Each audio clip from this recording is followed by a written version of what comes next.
Benazir income support programme है, उसमें तकरीबन 23 अरब 68 करोड़ की खतीर रकम 1,40,000 सरकारी मुलाजमीन और उनके अहले खाना में बांट दिए गए।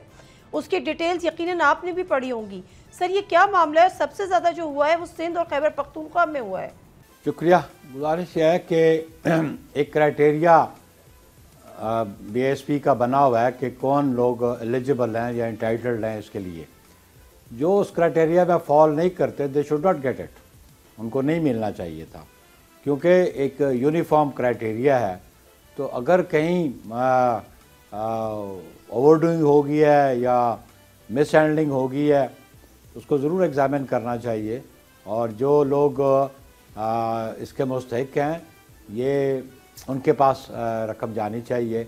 ये ऑब्जेक्ट बेसिकली इसका था कि वुमेन एम्पावरमेंट का था, ताकि ख़वातीन को बहुत ज़्यादा इन्हिसार मर्द डोमिनेटेड सोसाइटी में उन पे नहीं करना चाहिए। तो इसीलिए इसका नाम भी मोहतरमा बेनज़ीर भुट्टो साहबा के नाम पे है कि बेनज़ीर इनकम सपोर्ट प्रोग्राम।